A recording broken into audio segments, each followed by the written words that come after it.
Welcome to Momentum Monday. Today is June 6th, 2021. Shit. Howard, you're back. How was Miami? Miami was I really love it. Not for it's like Vegas, a couple days and I'm good. A couple days the weather's just so weird, but I do like it. And but I think now that New York is truly open, I think a lot of people will be coming home. Let's get to the market just because my internet is not perfect. Agree. Let's go. Let's share my screen. All right. We're looking at the chart of the S&P 500, basically back near all-time highs. And as you can see, deep buyers are getting more and more aggressive. A few weeks ago, they stepped up near the 50-day, and last week they stepped up near the 20-day. So it's kind of calling for a potential breakout. The Nasdaq 100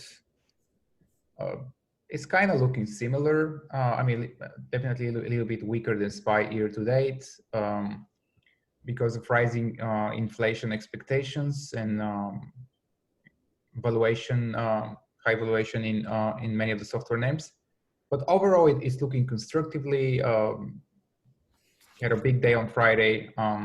It seems like we're back to the market environment where bad news for the economy is kind of good news for the stock market. As you know, on Friday, the employment number kind of missed by a little bit, and the market got excited that means that the Fed is not going to taper anytime soon.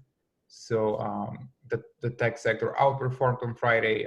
Small caps are also holding constructively near all-time high, just consolidating in a tight range, and they've been consolidating sideways ever since February. So at some point, we're probably going to see a breakout.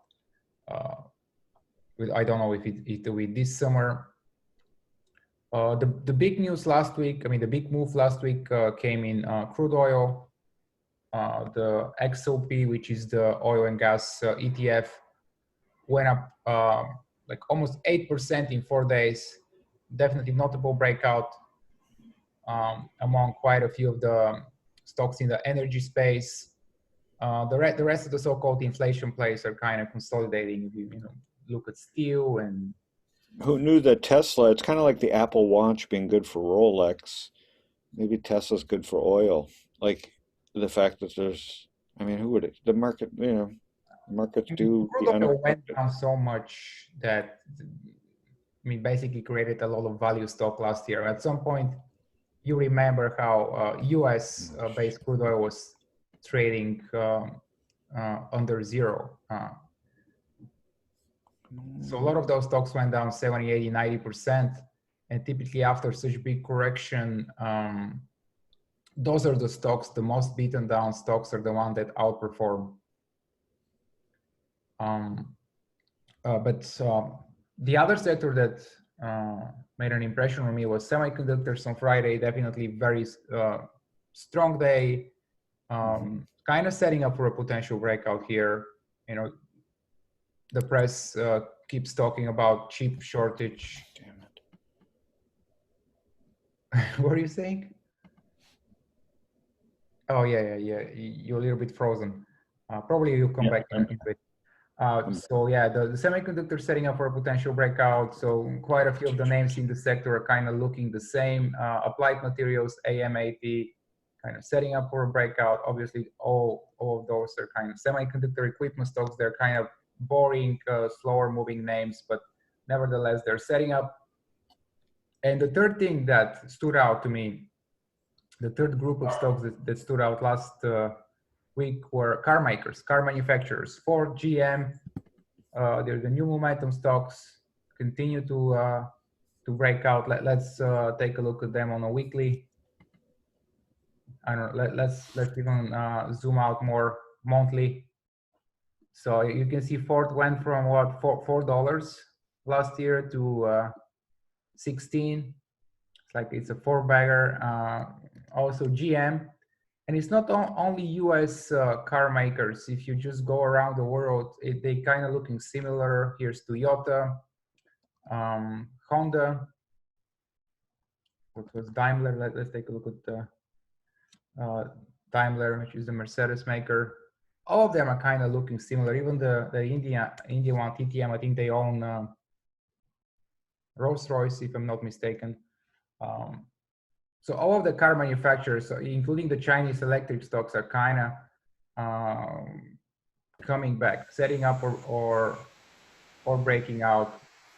And probably Tesla is currently looking the weakest among all, since it just went up so much over the past year and a half. So now it will take probably years of consolidation for its earnings to catch up with its current valuation. What are you seeing, Howard?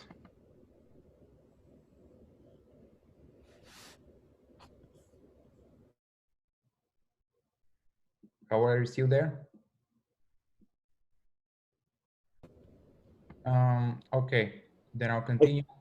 Yeah. So Ivan, what about I was looking at Brazil and breaking out too. Yeah, we talked about it last week, if you remember. Latin America, Brazil breaking out. They basically had a continuation, a big gap on Monday, and they just keep going up. Emerging market tend to outperform when inflation expectations are rising. And if you take a look at the monthly chart of EEM, there was a period, between 2003 and 2008 when inflation was higher than expected, and this was the time when crude oil also outperformed by a lot. This is when emerging market definitely did a lot better than U.S. markets, and since then we've had like a 15-year period of them doing nothing, just going sideways, while the S&P went up 300% or so, or 200%. So maybe we are entering another stage in the market where emerging markets will outperform again due to a weaker US dollar. Let's take a quick look at the dollar index UUP on several different time frames. I mean, overall, you can see the downtrend. This level here is kind of important. If it doesn't hold, it can quickly, drop another 4 or 5%. And I mean, most Americans haven't been able to travel, and they haven't been able to feel the effect of the weaker US dollar. But now, as the virus is subsiding, more and more people will travel, and you feel sorry, Ivan, that's what before I get cut off here, it's like the frontier markets really are going to understand the crushing COVID. What comes out of these frontier markets is a very digital first world, like the importance of going digital post COVID, and obviously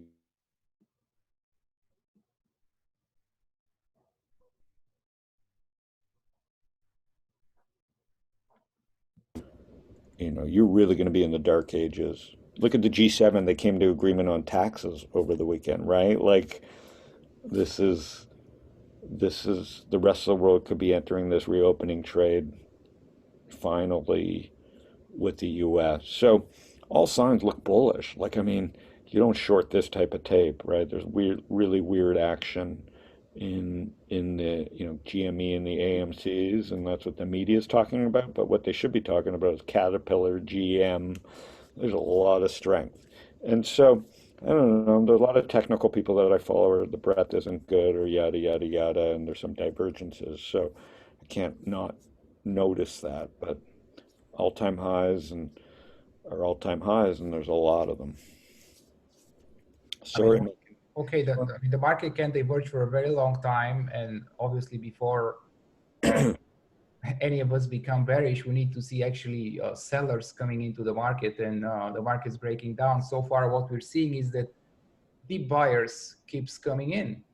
And there's just so much negative sentiment. Like everybody just thinks, oh, this is the top silly behavior, and it's just weird behavior because it's a new 100 million kids playing games on it around the world with fractional shares and options, and but it's liquidity, right? And overall that's a good thing because I think there was this false liquidity for years with flash crashes and and ETFs, and kids want to kind of unbundle and own these stocks. And I think, long term, that's a good thing. There'll be problems along the way, but we're still coming out of a very bearish environment. And there's some good setups, period. I think you just went through it pretty well. There's some good setups. So before my internet goes, let's keep this one short, buddy. Thanks for carrying the weight today. Yeah, no problem, Howard. Have a great week, everybody. All right. You too. Thanks.